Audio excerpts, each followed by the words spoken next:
Hello everyone, myself doctor Nisha Agarwal और आज मैं आपके लिए लेकर आई हूँ टॉपिक है मोटिवेशन। मोटिवेशन को हिंदी में अभिप्रेरणा भी कहा जाता है। मोटिवेशन हमारी दिन प्रतिदिन की ज़िंदगी में ऐसा शब्द है जो हमारे लिए रेगुलर यूज़ आता है और हम इस शब्द से, इस वर्ड से अपरिचित नहीं हैं। हर इंसान जानता है, हर एज का इंसान जानता है, हर फील्ड का इंसान जानता है मोटिवेशन क्या है। आज हम इसकी थोड़ी डीप स्टडी करेंगे, एक्चुअल में मोटिवेशन होता क्या है। मोटिवेशन एक प्रक्रिया है जो हमें किसी काम को करने के लिए प्रेरित करती है, वो एक प्रक्रिया है। इसी तरह से हम इसके आगे के कंटेंट पर जब जाते हैं तो इसका थोड़ा सा मैं आपको डिस्क्रिप्शन देना चाहती हूँ कि हम इस चैप्टर में इसकी डेफिनेशन, परिभाषा पढ़ेंगे, इसकी विशेषताएं पढ़ेंगे, मोटिवेशन साइकिल पढ़ेंगे और इसके बारे में हम बहुत डिटेल में जानेंगे। तो आइए दोस्तों, हम देखते हैं मोटिवेशन की परिभाषा। अभिप्रेरक प्राणी के भीतर एक ऐसी सामान्य अवस्था है जो लक्ष्य निर्देशित व्यवहार उत्पन्न करता है।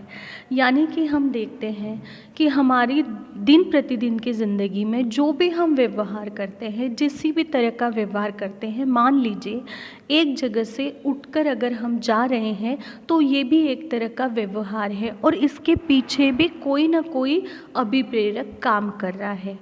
फॉर एग्ज़ाम्पल, हम अगर एक जगह बैठे और उठ के जाके पानी पी रहे हैं, ये हमारा व्यवहार हुआ और इसके पीछे प्रेरक है क्योंकि हमें प्यास लगी है, इसलिए हम उस पानी की ओर जा रहे हैं, कहीं और नहीं जा रहे हैं।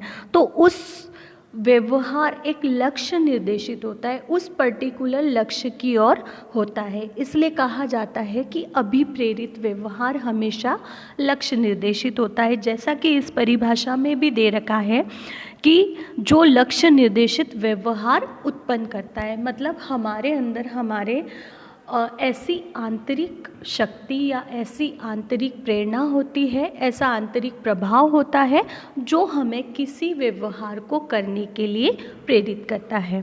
उसी तरह से हम देखते हैं दूसरी परिभाषा को। अभिप्रेरणा एक अथवा अधिक प्रभावों को उत्पन्न करने के लिए व्यक्ति में करने की प्रवृत्ति को उद्दोलित करता है।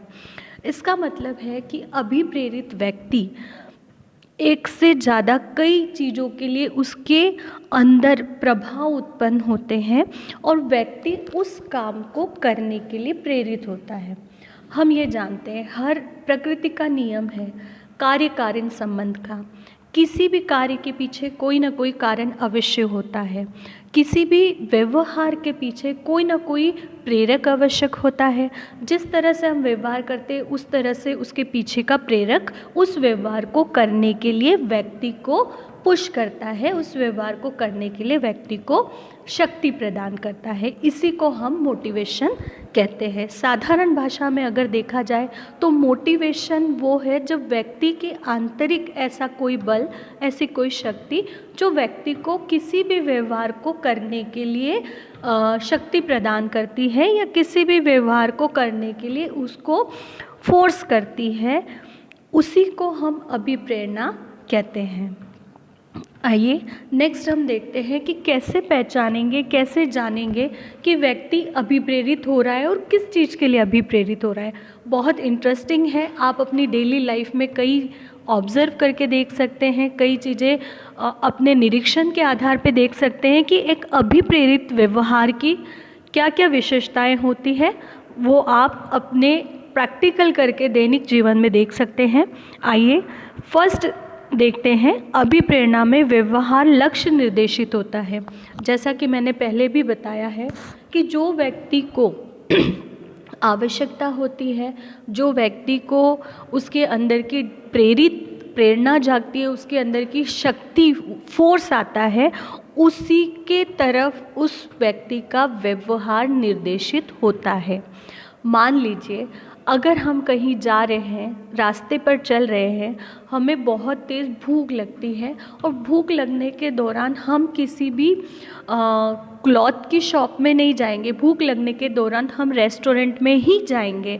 इट मीन्स हमें भूख लग रही है, ये हमारी शक्ति है, अंदर से वो फोर्स कर रही है, और रेस्टोरेंट ढूंढना, खाना खाना, ये हमारा व्यवहार है। तो जो शक्ति अंदर से काम कर रही है, जो आपको उस चीज़ को करने के लिए फोर्स कर रही है, व्यक्ति का व्यवहार उसी दिशा की ओर जाएगा। साधारण अर्थों में अगर हम देखें कि व्यक्ति को प्यास लग रही है तो वो पानी की दिशा की ओर ही जाएगा। व्यक्ति को अगर भूख लगती है तो वो किसी खाने के रेस्टोरेंट या खाने की जगह पर ही जाएगा। वो इधर उधर कहीं भटक नहीं सकता, क्योंकि उसके अंदर प्राइमरी तौर पे, प्राथमिक तौर पे जो शक्ति, जो मोटिव काम कर रहा है, वो वही उसको व्यवहार करने के लिए प्रेरित करता है। इसलिए कहा जाता है कि ये पहली विशेषता है। अगर आप नोट करेंगे दिन प्रतिदिन की ज़िंदगी में कई लोगों को, तो आपको ये बहुत अच्छी तरीके से क्लियर हो पाएगा कि व्यक्ति अगर ये काम कर रहा है तो इसके पीछे उसका कोई ना कोई मोटिव होगा। सेकंड आते हैं हम, अभिप्रेरित व्यवहार अधिक प्रबल होता है। अभिप्रेरित व्यवहार अधिक प्रबल होता है। प्रबल मीन्स वो बहुत स्ट्रॉन्ग बिहेवियर होता है। अगर आपको भूख लग रही है, आप रेस्टोरेंट की तरफ जा रहे हो, और अगर आपके साथ में कोई आपका फ्रेंड है जो आपको कहता है कि नहीं अभी रेस्टोरेंट नहीं जाना है, अभी हम कुछ शॉपिंग कर लेते हैं, बट क्या होता है कि हम उस चीज़ को मना कर देते हैं कि नहीं, सबसे पहले हमें खाना खाना है क्योंकि हमें भूख लग रही है। वो इतना ज़्यादा स्ट्रॉन्ग होता है कि हम दूसरी जो चीज़ें जो करनी है, जो कार्य करने हैं हमें, उसको हम सेकेंडरी पे रखते हैं, और फर्स्ट प्राइमरी जो हमें इंटरनल फोर्स आता है उसी की तरफ हम फोकस करते हैं। इसलिए ये भी विशेषता है कि अभिप्रेरित व्यवहार अधिक प्रबल होता है। वो व्यवहार अधिक प्रबल होता है क्योंकि आंतरिक वो शक्ति, वो फोर्स आपको इतना ज़्यादा आता है कि उस व्यवहार को पूरा करने में व्यक्ति लग जाता है। थर्ड आते हैं, अभिप्रेरित व्यवहार चयनात्मक होता है। बिल्कुल सही बात है, अभिप्रेरित व्यवहार चयनात्मक भी होता है। अब मान लीजिए कई बार ऐसा होता है, हम एग्जाम्पल के तौर पे इसको देखते हैं, कई बार ऐसा होता है व्यक्ति को नींद भी आ रही होती है और उसको खाना भी खाना होता है, और ये व्यक्ति के स्वयं पर डिपेंड करता है कि उसको नींद लेनी है या उसको खाना खाना है। ये इंडिविजुअल चॉइस पर डिपेंड करता है। इसलिए कहा जाता है कि अभिप्रेरित व्यवहार चयनात्मक होता है। व्यक्ति एक साथ, ऐसा नहीं है कि एक साथ व्यक्ति एक ही चीज़ के लिए अभिप्रेरित होगा, एक साथ कई चीज़ों के लिए हो सकता है। सबका लेवल अलग अलग होता है। व्यक्ति विशेष पर ये डिपेंड करता है कि वो कौन से व्यवहार को प्राइमरी पर रखे और कौन से व्यवहार को सेकेंडरी पर डाले। इसीलिए कहा जाता है कि अभिप्रेरित व्यवहार चयनात्मक होता है। अभिप्रेरित व्यवहार अर्जित व जागृत होता है। अभिप्रेरित व्यवहार हमारे अर्जित होते हैं। अर्जित का मतलब होता है कि ये हमारे बाहर से डाले हुए व्यवहार नहीं होते। जैसा कि अर्जित व्यवहार और एक होता है जन्मजात व्यवहार। जन्मजात व्यवहार वो होते हैं जो हमें कोई सिखाता नहीं है, और अर्जित व्यवहार वो होते हैं जो हमें समाज के द्वारा, परिवार के द्वारा, स्कूल के द्वारा, जो बाहरी वातावरण के द्वारा हमारे अंदर अर्जित किए जाते हैं, हमारे अंदर डाले जाते हैं। तो अभिप्रेरित व्यवहार अर्जित व जागृत होता है। अर्जित का मतलब ये होता है कि व्यक्ति जब किसी इंटरनल फोर्स पर जाता है, इंटरनल उसको शक्ति प्रदान होती है किसी व्यवहार को करने के लिए, तो वो उसके लिए एक्टिव हो जाता है। मान लीजिए आप बैठे हैं एक जगह और आपको बहुत तेज़ प्यास लग रही है। कितना भी आपको अगर आलस आएगा या कितना भी आप चाहेंगे कि आप नहीं बैठे, फिर भी आप एक्टिवली उठकर जाएंगे और पानी पिएंगे। वो व्यवहार, वो इंटरनल फोर्स इतना ज़्यादा होता है कि व्यक्ति को जागृत या एक्टिव रख लेता है। फिर नेक्स्ट आते हैं, अभिप्रेरणात्मक व्यवहार में निरंतरता पाई जाती है। ऐसा नहीं है कि दिन में आपको एक व्यवहार का एक बार फोर्स आ गया, एक बार आंतरिक प्रेरणा आ गई तो आप उसी को, वो पूरे दिन में नहीं आएगी, ऐसा नहीं होता है। पूरा दिन साइकिल की तरह चलता है। पूरे दिन में एक अभिप्रेरक कई बार आ सकता है। एक मोटिव कई बार आ सकता है और ये साइकिल चलती है, चेन चलती है, एक के बाद एक, एक के बाद एक, एक के बाद एक। हम सुबह से देखते हैं, सुबह उठने से लेके शाम को सोने तक का जितना भी हमारा व्यवहार होता है उसके पीछे कोई ना कोई मोटिव, कोई ना कोई अभिप्रेरक काम ज़रूर करता है। और वही उसी वजह से हमारे पूरे दिन का शेड्यूल, पूरे दिन का व्यवहार डिपेंड करता है। तो इसलिए कहा जाता है कि अभिप्रेरणात्मक व्यवहार में निरंतरता, वो कंटिन्यू चलता है, वो कभी स्टॉप नहीं होता। आप कोई ना कोई व्यवहार करते ही रहते हैं। अगर आप ब्लैंक बैठे हैं तो इसका इट मीन्स आपकी कोई ना कोई सोच चल रही है, आप किसी थॉट पर जा रहे हैं। बट ऐसा कभी नहीं होता है कि अभिप्रेरित व्यवहार कभी डिस्कनेक्ट हो जाए, वो कंटिन्यू चलता रहता है। तो ये थी अभिप्रेरित व्यवहार की विशेषता, जो कि आप प्रैक्टिकली इसको दैनिक जीवन में अपने देख सकते हैं, अपने आसपास के लोगों को ऑब्जर्वेशन कर सकते हैं और आपको इससे भी ज़्यादा बेटर तरीके से क्लियर हो पाएगा कि व्यक्ति अभी ये व्यवहार कर रहा है तो इसके पीछे का कारण, इसके पीछे का मोटिव ये हो सकता है। आइए हम देखते हैं मौलिक अभिप्रेरणात्मक संपत्ति। क्या कंसेप्ट है अभिप्रेरणा का, क्यों कोई अंदर से शक्ति आती है, कैसे काम करती है और कैसे इसकी प्रक्रिया है। अब इस कंसेप्ट को एक तरह से हम प्रक्रिया भी कह सकते हैं या मोटिवेशन साइकिल भी कह सकते हैं। अब ये साइकिल को समझने के लिए इसमें सबसे इम्पॉर्टेंट 3 चीज़ें बताई गई है। ये तीनों के वजह से हमारा व्यवहार डिपेंड करता है। इन तीनों चीज़ के वजह से हमारा व्यवहार क्रियाशील होता है। आइए देखते हैं। इसमें सबसे पहला आती है आवश्यकता, नीड।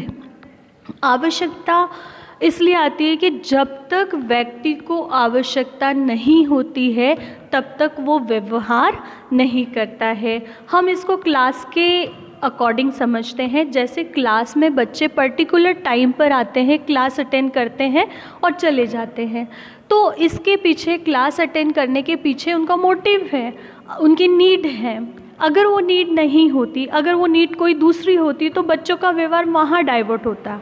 फॉर एग्ज़ाम्पल, अगर कोई बीए का स्टूडेंट है तो बीए की क्लासों में आकर ही बैठकर पढ़ाई करेगा। अगर कोई बीएससी का स्टूडेंट है तो वो बीएससी की क्लास में जाकर ही पढ़ाई करेगा, क्योंकि ये उसकी नीड है।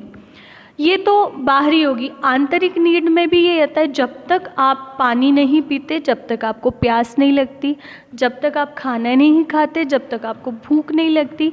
इस तरह से हम देखते हैं कि जो हमारे मोटिव्स हैं या हमारी अभिप्रेरणा है या हमारा व्यवहार है, वो सबसे पहले डिपेंड करता है आवश्यकता के ऊपर।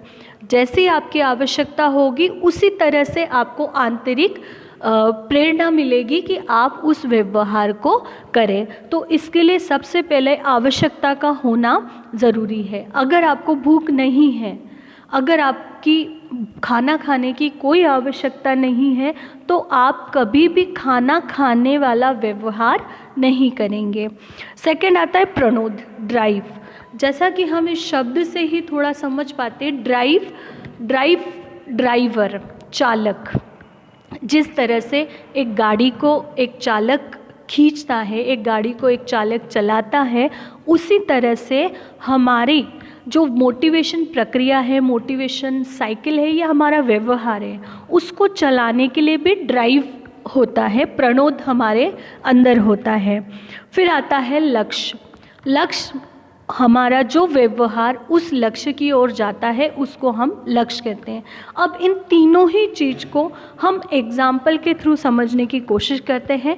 जैसे फर्स्ट है आवश्यकता, सेकंड है प्रणोद और थर्ड है लक्ष्य।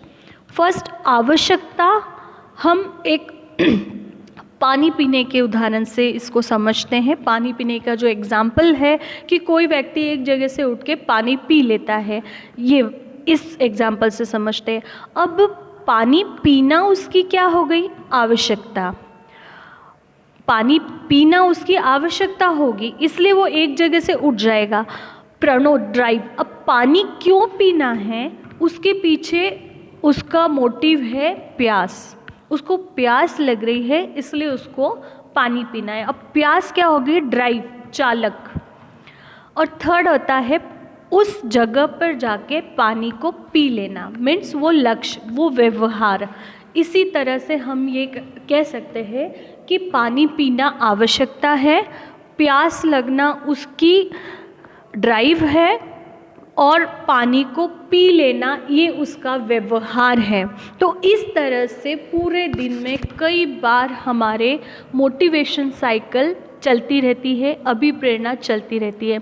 हमने अक्सर देखा है कि अभिप्रेरणा हम किसी बच्चे को पढ़ाने के लिए कर सकते हैं, किसी बच्चे को हमने मोटिवेट किया, किसी बच्चे को गेम्स के लिए मोटिवेट किया, किसी बच्चे को हमने पढ़ाई के लिए मोटिवेट किया। इस तरह से तो हम जानते हैं, पर मोटिवेशन का जो डीप नॉलेज है, जो जहाँ से ये स्टार्ट होता है, उसी को डेप्थ में आज मैं बताने जा रही हूँ। तो इसी तरह से एक सिंपल सा एग्जाम्पल अगर हम देखते हैं कि पानी पीना, पानी पीने के पीछे ये 3 चीज़ें काम करती है, तब जाके हम पानी को पीते हैं। तो देखिए आप, पूरे दिन में हम कितने ऐसे व्यवहार करते हैं जो हमें अंदर से प्रेरित करते हैं, और हम उस व्यवहार को लक्ष्य निर्देशित लक्ष्य के द्वारा कर देते हैं, और इसी को मोटिवेशन साइकिल भी कहते हैं। जैसे नीड, ड्राइव, इंसेंटिव और गोल। इसी तरह से ये साइकिल पूरे दिन में कई बार चलता रहता है, कई बार रिपीट भी होता है। तो ये इसका कंसेप्ट भी है, ये इसका साइकिल भी है, और इसकी डीप स्टडी भी है कि मोटिवेशन में एग्जैक्टली होता क्या है, हम कैसे मोटिवेट होते हैं, हम कैसे किसी काम को करते हैं, ये बताया गया है। आइए नेक्स्ट स्लाइड पे चलते हैं। अभिप्रेरक के प्रकार। अभिप्रेरक के 2 तरह से इसको 2 भागों में बांटा गया है मुख्य रूप से। सबसे पहले आता है जन्मजात अभिप्रेरक, और एक आता है अर्जित अभिप्रेरक। जन्मजात अभिप्रेरक को प्राथमिक अभिप्रेरक भी कहा जाता है, और अर्जित अभिप्रेरक को द्वितीयक अभिप्रेरक भी कहा जाता है। जो जन्मजात अभिप्रेरक होते हैं वो बाय बर्थ ही हमारे अंदर होते हैं। जो अर्जित अभिप्रेरक होते हैं जो हमें समाज के द्वारा लिए जाते हैं। जैसे जन्मजात अभिप्रेरक में हमारे अंदर आती है भूख, प्यास, यौन, नींद, ये मल मूत्र त्याग, ये सब हमारे जन्मजात अभिप्रेरक है। इनके आंतरिक फोर्स आने पे ये व्यवहार हमको करना ही पड़ता है, और ये व्यवहार कोई हमें सिखाता नहीं है, बाय बर्थ ही हमारे अंदर ये मौजूद होता है। जैसे भूख लगती है तो भूख लगने का एहसास हमें नहीं सिखाया जाता है, प्यास लगती है, प्यास लगने का एहसास हमें नहीं सिखाया जाता है। नींद कोई भी आप काम कर रहे हो, अगर नींद आ रही है तो आपको वो फर्स्ट प्राइमरी पे चली जाती है कि नींद इतनी इम्पॉर्टेंट है, वो बाय बर्थ है, कोई सिखाता नहीं है हमें कि नींद कैसे ली जाती है। और 4th आता है यौन, सेक्स। देखा जाए तो इसको हम ना सेकेंडरी में रख सकते, इसको प्राइमरी में इसलिए डाला है क्योंकि हमारे समाज में एक व्यवस्था बनी है, उस व्यवस्था के तहत हमें इसकी पूर्ति करनी होती है। ये भी एक तरह के हमारे शरीर का एक कार्य है जो कि, और ऐसा नहीं है कि व्यक्ति इसकी संतुष्टि किए बिना जीवित नहीं रह सकता है, पर फिर भी हमारी सोसाइटी में कल्चर है, हमारी सोसाइटी समाज की व्यवस्था है, इसलिए इसको प्राथमिक इस पे लिया गया है यौन। सेकंड इस पे आते हैं हम मल मूत्र त्याग। इसके अंदर हमारे जितना इनटेक हम करते हैं बॉडी में उतना ही हमें इसको आउट भी करना होता है, और ये हमें कोई सिखाता नहीं है, आंतरिक फोर्स है, बाय बर्थ होता है। नेक्स्ट हम सेकंड उस पे जाते हैं अर्जित अभिप्रेरक या अर्जित अभिप्रेरक या द्वितीयक अभिप्रेरक, सेकेंडरी मोटिव्स। सेकेंडरी मोटिव्स हमें इसलिए कहा जाता है क्योंकि इनके पूर्ण होने पर या नहीं होने पर व्यक्ति का जीवन मरण तय नहीं है। ये हम इसलिए पूरे करते हैं क्योंकि हमें समाज ने ये सिखाया है, हम जिस समाज में रहते हैं उस समाज के द्वारा ही सीखे गए ये अभिप्रेरक है। देखते हैं पहला, इसमें आता है उपलब्धि की आवश्यकता। अब ये सवाल हमारे जहन में कई बार आता है कि व्यक्ति एक क्लास में अगर 50 बच्चे पढ़ते हैं, 50 स्टूडेंट होते हैं, उन 50 स्टूडेंट्स में से कोई एक ही फर्स्ट आता है, किसी एक के ही वो अचीवमेंट होता है, तो ऐसा क्यों होता है? सबके लिए समान अधिकार है, समान सिलेबस है, समान क्लास है, समान टीचर है, सारे फंक्शन, सारे फैसिलिटी समान है, फिर भी कोई एक बच्चा ही, एक या दो बच्चे ही फर्स्ट पोजीशन पे आते हैं। इससे हमें इसका आंसर ये होता है कि वो बच्चे में अचीवमेंट, मोटिवेशन दूसरों की अपेक्षा बहुत ज़्यादा होता है। उसका व्यवहार हमेशा इसी ओर लगा रहता है कि कैसे मैं उस पोजीशन को हासिल करूं। और ऐसा नहीं सिर्फ क्लास में, अचीवमेंट, मोटिवेशन कई लोगों में देखा गया है। जैसे कई लोग कोई अवार्ड पाना चाहते हैं और उस अवार्ड को पाने के लिए वो जो भी प्रयास है अपनी तरफ से वो सारे करते हैं। उनका एक लक्ष्य होता है, उनका एक दिशा होती है जो उनको उस काम को करने के लिए प्रेरित करती है। ऐसे व्यक्तियों में हम देखकर कह सकते हैं कि इनमें उपलब्धि अभिप्रेरक बहुत ज़्यादा मात्रा में होता है, दूसरों की बजाय। होता सब में है पर उसका लेवल कम या ज़्यादा हो सकता है। दूसरे इस पे आते हैं संबंध की आवश्यकता, नीड ऑफ एफ्लिक्शन। संबंध की आवश्यकता का मतलब होता है कि हम सब सामाजिक प्राणी हैं, हमें हर तरह के रिलेशन, हर तरह के संबंध की आवश्यकता होती है। हर इंसान एक दूसरे से अलग है, हर इंसान को संबंध की आवश्यकता होती है, परंतु कोई इंसान के संबंध बहुत अच्छे बने रहते हैं, लंबे समय तक रहते हैं और वो नई जगह पर जाने पर भी संबंध बना लेते हैं। कई लोग ऐसे होते हैं जिनके संबंध बहुत कम होते हैं, बहुत जल्दी घुलते मिलते नहीं हैं, बहुत जल्दी एक दूसरे को जान नहीं पाते या बहुत नई परिस्थिति में अपने आप को समायोजित नहीं कर पाते। ये व्यक्ति विशेष पर डिपेंड करता है। और जो व्यक्ति जल्दी से घुल मिल जाता है, सब लोगों से बात करता है, जल्दी से उसके रिलेशन बन जाते हैं और एक व्यक्ति के कई रिलेशन होते हैं, तो उन रिलेशनों के आधार पे हम कह सकते हैं कि इस व्यक्ति में संबंध अभिप्रेरक अधिक है। उसी तरह से हम कहते हैं सत्ता एवं स्तर की आवश्यकता, पावर एंड स्टेटस। कुछ व्यक्ति होते हैं जो अचीवमेंट अभिप्रेरक होता है, वो अचीवमेंट के लिए काम करते हैं। कुछ व्यक्ति होते हैं जो संबंध की आवश्यकता वाला अभिप्रेरक होता है, वो संबंध बनाने में जुटते हैं। तो कुछ व्यक्ति सत्ता और अपने स्टेटस उसके बनाने में पूरी ज़िंदगी निकाल देते हैं। उनका अंदर से उनको फोर्स आता है, उनके अंदर एक लीडरशिप क्वालिटी होती है कि अपने पावर के तहत वो लोगों को डोमिनेट करके रख सके। आपने देखा होगा कई क्लास में एक दो बच्चे ऐसे होते ही हैं जो दूसरे बच्चों को कंट्रोल करके रखते हैं अपने पावर के थ्रू और अपने स्टेटस के थ्रू। तो इन बच्चों को देखा जा सकता है कि इन बच्चों में पावर और स्टेटस मोटिव अधिक मात्रा में है। फिर नेक्स्ट आता है आक्रमणशीलता की आवश्यकता, need of aggressive. Need of aggressiveness में क्या होता है कि कोई बच्चा है बहुत जल्दी गुस्सा हो जाना, बहुत जल्दी गाली गलौज करना, हाथ पैर चलाना या किसी को मारना धमकाना, ये इस तरह का जो आक्रामक व्यवहार होता है उसको हम कहते हैं आक्रमणशीलता की आवश्यकता। ये इसलिए व्यक्ति में होता है कि व्यक्ति को उसने वही देखा होगा, आक्रामक व्यवहार ही देखा होगा और वो जल्दी से उस चीज़ को करना चाहता है। किसी ने उसके अंदर ये हैबिट बन जाती है, उसके अंदर से ये फोर्स आता है कि किसी को चोट पहुंचाई जाए, किसी से गाली गलौज की जाए और इसको करके उसको एक सेटिस्फैक्शन मिलता है। इसलिए कह सकते हैं हम कि उसके आक्रमणशीलता की आवश्यकता होती है। नेक्स्ट आता है अनुमोदन।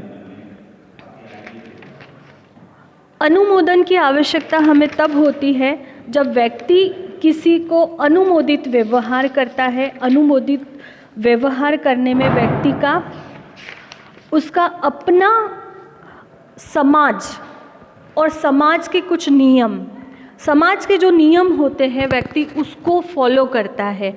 जैसे हमने देखा है कई लोग समाज के नियमों को फॉलो नहीं करते हैं, उनको लगता है कि नहीं ये ठीक नहीं है। कई लोग होता है भले ही उनको वो नियम ठीक ना लगे फिर भी वो उस नियमों को बहुत कठोरता के साथ उसका पालन करते हैं और अपने परिवार को भी कहते हैं कि उन नियमों को पालन करना चाहिए। तो इसलिए कहा जाता है कि उन व्यक्तियों में अनुमोदन व्यवहार, अनुमोदन वो अप्रूवल बिहेवियर कहा जाता है इसको बेसिकली, कि समाज के द्वारा जो अप्रूव किया गया व्यवहार उसको अनुमोदन अभिप्रेरक कहा जाता है। कुछ लोग सिर्फ और सिर्फ समाज के नियमों पर ही अपने आप को चलाते हैं, तो उनमें ये देखा जाता है कि उनके विचार, उनका आचार पूरी तरह से सामाजिक है और नैतिक दृष्टि से भी वो उस चीज़ को अच्छा मानते हैं। इस तरह से हम देखते हैं ये सारे जितने भी टाइप्स आपको बताए हैं 2 तरह के, एक है जन्मजात अभिप्रेरक और एक है अर्जित अभिप्रेरक। ये हम दिन प्रतिदिन की ज़िंदगी में ऑब्जर्वेशन के थ्रू, निरीक्षण के थ्रू व्यक्तियों में देखे जा सकते हैं। अब ये चैप्टर ख़त्म करने से पहले मैं आप लोगों को एक असेसमेंट देना चाहती हूँ कि आज जो हमने मोटिवेशन चैप्टर पढ़ा है, उसको डेप्थ स्टडी किया है, तो आपका एक असाइनमेंट है कि आप जहाँ भी बैठे, आप अपने स्कूल में बैठ रहे हैं, आप अपने कॉलेज में बैठ रहे हैं, आप अपने घर में बैठ रहे हैं, तो व्यक्तियों के व्यवहार को ऑब्ज़र्व करना सीखिए, नोट करना सीखिए। जितने व्यवहार को आप ऑब्ज़र्व करेंगे, जितने व्यवहार को आप नोट करेंगे, आप उतना ही एक अच्छे ऑब्जर्वर बनेंगे और आपको ये सारी चीज़ें जो हमने थ्योरी पढ़ी है वो व्यक्ति के व्यवहार में दिखेगी, तो आपको ये कंसेप्ट भी क्लियर होगा और आपको किसी व्यक्ति के व्यवहार को पहचानने में भी आसानी रहेगी। Thank you.